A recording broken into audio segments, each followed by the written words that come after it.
Back again, and today we're making a spear. So you guys know I'm no stranger to making pole arms. I've made a halberd, I've made pole axes, I've made a glaive thing, something like that. Check it out if you haven't seen it, tell me what you think. But we have yet to make a spear. So while I was working on those 10 knives in between, and while I was working on those war hammers, just in between stuff, while I was waiting for handles to harden and such, I started work on a spear. I only gotten to this point. I still need to make the butt spike for this, and yes, this is a piece of galvanized pipe. I am not doing any forging on the galvanized pipe. I'm not grinding the galvanized pipe. I'm not doing anything that will make the galvanization come off this galvanized pipe. This is old galvanized pipe. It has already got some age to it, which actually adds to the aesthetic. It looks like pitted, aged steel, which is cool. The blade is forged out of a very old file, so it is an old Nicholson bastard file, typically W2 or 1095. It hardened up beautifully, heat treated pretty, so that's good. Took a railroad spike, cut the head off, shaped that sucker into the guard. This is a tanged design. I know it's not traditional. I know most traditional spears were not a tanged and riveted design like this.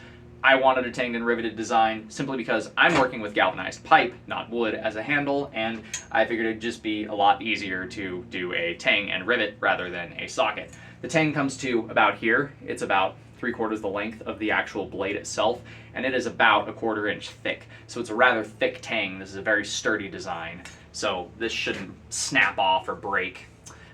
It should have plenty of meat in this center area, and this guard will also help act kind of like a shock absorber. So the first order of business for today is going to be forge out a butt spike for the other end of the pipe. Get the blade ground and polished up to the stage we're going to take it. We're going to go very, very brutish on this, very brute to forge. The only thing we're going to shine up on this is going to be the bevels and the edge itself. Everything else is going to stay to shape. When it comes to the guard, we're only going to sharpen up the corner edges of our guard here to make these into little war pick style pick deals. So my idea with this spear is a boar spear inspired medieval war spear kind of critter. But I'll stop yapping now and actually start hammering so we can get into it. Let's go ahead and cut the head off this spike at the forge and go ahead and shape our spike.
So here is our spike as it currently sits. These twists are pretty sharp corners, so they'll almost act like blading.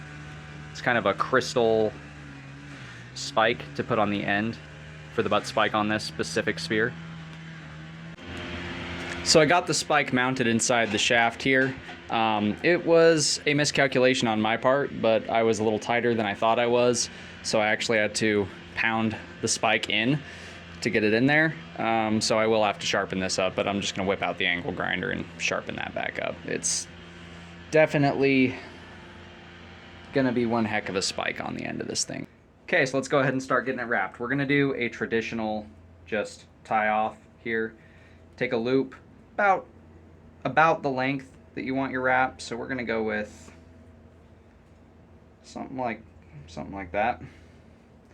And then you start to wrap around. You want it tight, but you don't want it too tight, if you get what I'm saying. Because if it's too tight, then it won't pull through. And if it doesn't pull through, it won't tighten down correctly. Then when you get to the end of your loop here, just go ahead and take your lead and send it through that hole and just pull it through until that lead comes down to about the center. Then you can go ahead and even stuff up a little more, make sure it's nice and tight. I find that twisting it in the same rotation as you wrapped it tightens things up nicely. We're going to go ahead and kiss it with some fire. Give it that burnt look that I like. It does not take much epoxy or glue to do this. You can use wood glue, yes, but I prefer a nice clear resin epoxy because the wood glue is going to add its own color, whereas a nice clear pretty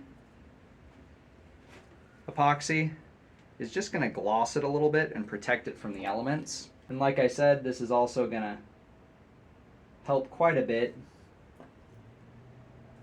in terms of the durability of this wrap, because now you're not just tying the wrap together, you're gluing all of the fiber strands together to make a cohesive piece. And that knot underneath is going to have some of this glue soaked down into it, and it's not ever going to move. So the only way to get this off is going to be to cut it off or bash it off over the years of use.